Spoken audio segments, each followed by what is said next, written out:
여러분과 같이 글쓰기를 하고 있는 모두의 눈솔입니다. 반갑습니다.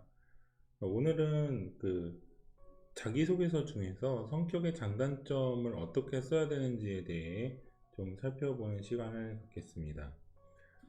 자신의 성격 장단점을 쓸 때 여러분들이 가장 많이 오류를 범하시는 부분 중에 하나는 이 단점을 쓰지 않는다는 데에 굉장히 높은 분포도를 보이고 있었습니다. 실제 총 1023개의 자기소개서 중에서 성격의 장단점이 포함되어 있는 것은 423개였습니다. 이 중에서 단점이 아닌 것을 쓴 분들이 417개의 부분이 단점을 쓰긴 썼는데 이게 단점이 아닌 경우가 많았어요. 예를 들면 이런 거죠. 장점과 단점이죠. 자, 장점은 예를 들어 꼼꼼함이에요. 그런데 단점은 너무 꼼꼼한 나머지로 시작하거나 아니면은 세심함. 세심함은 여러분 듣기에 어때요? 단점인가요? 장점인가요? 장점이 맞습니다. 그리고 어떤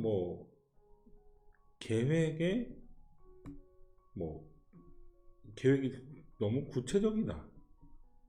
이런 등등. 즉, 이거는 어떻게 보면 앞과 뒤가 다른 장단점이 구분하기 힘든 영역이죠. 그런데요, 이 문항은요, 기본적으로 단점이 뭔지를 물어보는 겁니다. 그러니까 아주 솔직하게 어떤 치명적 단점을 드러낼 필요는 없겠죠. 그럼에도 불구하고 단점을 쓰셔야 되는 거예요. 그리고 이게 가장 많은 오류고요. 그러니까 단점을 쓸 때 장점으로 보이는 단점을 쓴다. 굉장히 많았습니다. 그러면 이걸 퍼센티지로 따져보면 95% 이상이 단점이 아닌 경우가 많았죠. 자, 반대로 두 번째로 많은 분포는 뭐냐면 장점을 쓰셨는데 장점 자체가 굉장히 상이어 그리고 추상적이었다는 점입니다. 굉장히 추상적이에요. 예를 들어서 노력, 평화, 등등. 그러니까 이 사람의 장점이 뭔지 모르겠는 장점이 많다는 거죠. 자, 이 내용을 1과 2를 합쳐 볼게요. 그럼 어떤 자기소개서의 분포도와 내용이었냐? 결론적으로 장점은 무엇인지 모르겠고 단점 역시 단점인지 모르겠는 이런 자기소개서가 가장 많았습니다. 그러면 용기, 포부, 계획 등등의 이러한 인사 담당자가 봤을 때 이건 정말 명료한데 참신한데 라고 하는 생각이 들지 않을 겁니다. 제가 지난 시간에 얘기했던 자기소개서는 글쓰기의 형식을 가지고 있는 비대면 면접이다 라는 주제가 이 시간에도 계속 이어져 오는 겁니다. 자, 여러분, 그러면 반대로 생각해서 면접에서 이 질문을 받았다고 가정을 해봐요. 그러면 자신의 장단점은 무엇인가요? 라고 질문을 받았어요. 그럼 첫 마디가 뭐야 되는 겁니까? 즉, 장점은 무엇이고 단점은 무엇입니다. 그리고 이 단점에 대해서 좀 추가로 설명하고 싶은 내용이 있지요. 그게 뭐냐면 이 단점은 이렇게 극복했다 혹은 극복할 수 있다 가 내용이 되어야 되는 거예요. 자, 이게 기본적인 자신의 성격의 장단점을 쓰는 공식입니다. 그러면 여러분들이 처음에 첫 마디로 대답하는 장점은 무엇이고 단점은 무엇입니다 를 맨 첫 문장에 써주세요. 그러면 이 뒤의 내용은 뭐가 되나요? 자, 글자 수는 회사마다 다를 수 있고 조직마다 다를 수 있죠. 그러면은 기본적인 1, 2, 3의 구성이 이루어집니다.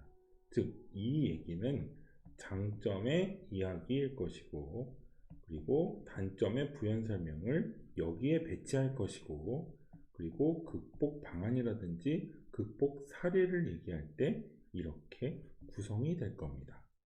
이 구성 자체는 어떻게 한다고 해서 뭐 가산점을 받거나 감점을 받거나 하는 영역이 아니에요. 그런데 이 기본적인 형식과 내용 자체가 너무 추상적이면 안 됩니다. 예를 들어 볼까요? 자기의 장점은 업무의 우선순위를 아는 사람이다. 이것이 나의 장점이다. 그럼 단점이라고 한다면 예를 들면 주변 사람들의 협력을 받지 못하는 경우가 많다. 단점이 맞지요. 혹은 어떤 업무에 대해서 멀티태스킹이 부족하다. 단점이 맞아요. 자, 이해하셨어요? 단점은 여러분들이 쓰고 싶지 않겠지만 단점이 명료해야 됩니다. 그러면 단점이 명료하게 나오면 우리 인사 담당자가 보기에는 어떤 인상을 받나요? 명료하다 라고 하는 인상을 받습니다. 그러면 여기에서 끝나지 않죠. 단점이 나왔어요. 그럼 명료하다, 분명하다, 내용 자체가 분명하다, 자, 이런 인상이 있습니다. 그러면 여기에서 무엇이 필요할까요?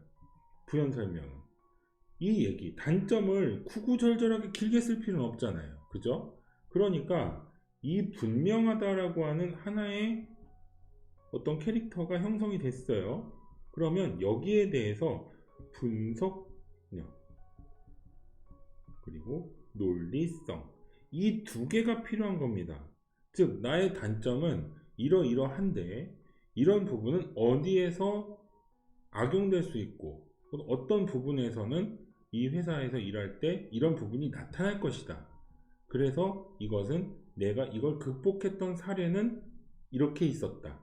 그러니까 나는 이러이러한 내용들 혹은 경험을 통해서 이걸 알게 되었다. 그래서 이렇게 극복했을 때 이러한 효과가 있었다. 등등 여기에 대해서 구체적으로 설명을 해줘야 된다는 겁니다. 자, 중요한 부분. 자, 여기에서 나왔으면 그러면 내가 어떻게가 나오는 겁니다. 그럼 여기에서 설명한 내용이 어떻게가 구체적으로 나왔을 때, 즉 1, 2, 3의 논리성이 정확하게 명시가 됐을 때야 좋은 점수를 받는 자기소개서가 되는 거예요. 그러니까 여러분 가장 중요한 것은 세 가지입니다. 첫 번째로 장점은 실제로 내가 인사 담당자에게 어필할 수 있는 내용이 되어야 됩니다. 이것을 너무 상이어, 추상어로 쓰지 마세요. 특히 업무의 우선순위를 알고 있다 라든지 아니면 적극적인 소통을 할 수 있는 인재다 라든지 내가 희생을 함에도 불구하고 다른 사람의 업무를 적극적으로 도와주는 사람이다 라든지 내가 손해를 보더라도 시간과 노력을 투자하는 사람이다 라든지 이런 장점이 확실하고 명확해야 돼요. 단점도 마찬가지예요. 예를 들면은 내가 어떤 사람을 도와줬어요. 타인을 도와줬는데 이게 나에게 어떠한 단점이다. 그 분명하면 괜찮아요. 예를 들면 하나의 캐릭터를 만들어 볼게요. 주변에 협력을 많이 하는 사람이다. 이것을 어떤 나는 경험이라든지 지금까지의 역사를 나의 개인 역사를 통해서 꾸준히 이렇게 있어 왔다. 자, 거절을 못하는 편이다. 자, 이건 단점으로 갈 수 있죠. 그러면 협력하는 것이 장점이다. 그런데 단점은 너무 협력 위주로 가다 보니까 나의 고유의 업무 자체를 우선순위에 두지 못하는 경우도 있었다. 좋은 단점입니다. 왜냐하면 장점에서 하나가 나왔어요. 좋은 소양이. 그러면 이러다 보니까 이런 단점도 있었다. 단점이 분명하죠. 그리고 나서 고유 업무를 놓치는 경우도 있었다. 그래서 나는 팀별 과제라든지 인턴 과정에서 어떤 조별 과제를 협력적으로 형성을 하게 되었는데 여기에다가 시간과 어떤 시간을 투자하고 협력을 하는데 이렇게 노력했다. 그래서 이러이러한 내용을 통해서 극복한 사례가 있는데, 결국에는 가치가 나의 개인적인 워라밸에 있느냐, 집단, 즉 조직의 어떤 가치에 있느냐를 봤을 때, 업무를 볼 때는 항상 조직, 즉 기업의 가치가 우선이다. 따라서 나는 이렇게 극복했던 경험이 있었는데 이것을 나는 입사 후에도 적절하게 활용할 것이다. 라든지, 그러면 하나의 주제가 장점, 단점, 그리고 단점의 극복 사례까지 쭉 이어지는 하나의 캐릭터가 형성이 되는 거예요. 그러니까 여러분, 단점이 내가 어떻게 썼다고 해서 뭐 이거 단점이네? 이러고 감점을 주거나, 아니면은 실제로 여러분들에게 기회를 주지 않거나 이런 경우는 없습니다. 너무 치명적이지 않으면 단점은 분명한 것이 좋지, 단점으로 볼 수 없는데 이걸 왜 썼지라고 의구심을 갖게 하지 말라는 게 제가 조언 드릴 수 있는 거예요. 실제로 인사 담당자분들의 대부분의 의견은 장단점에 대해서 이력서를 받았을 때 장점과 단점이 무엇인지 잘 모르겠다. 대부분 이렇게 쓰긴 했었는데 이해가 안 되는 부분들이 너무 많다라고 해서 이 부분에 대한 구체적 설명을 어디로 갖고 가냐면 면접으로 갖고 가는 경우가 가장 많았다고 합니다. 즉, 자기소개서에서 나와 있지 않으니까 면접에서 물어볼 수밖에 없는 상태가 되는 거죠. 그러니까 이 부분을 여러분들이 구체적이고 명료하게 제시를 해주고, 그 구체적이고 명료한 내용을 어떻게 극복할 수 있는지 대안에 대해서 소개를 했을 때 충분히 좋은 점수, 즉 좋은 인상을 받고 논리성과 분석력이 뛰어난 사람이다 라고 하는 그것을 가지고 오면서 단점을 하나 주는 겁니다. 그런데 이게 감점이 아니에요.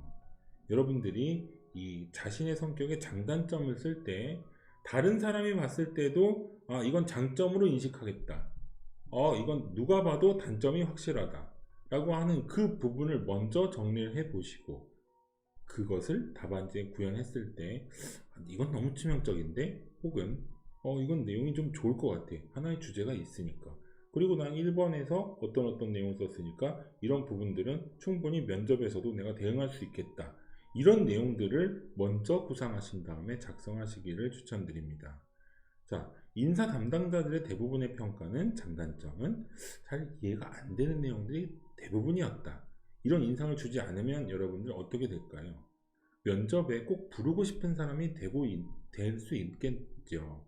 그러니까 이런 부분들을 적절하게 활용하셔서 장단점을 쓰는데 명료함이 가장 우선적으로 형성이 될 수 있도록 작성하시기를 권장드립니다. 오늘은 장단점에 대해서 알아봤습니다. 감사합니다.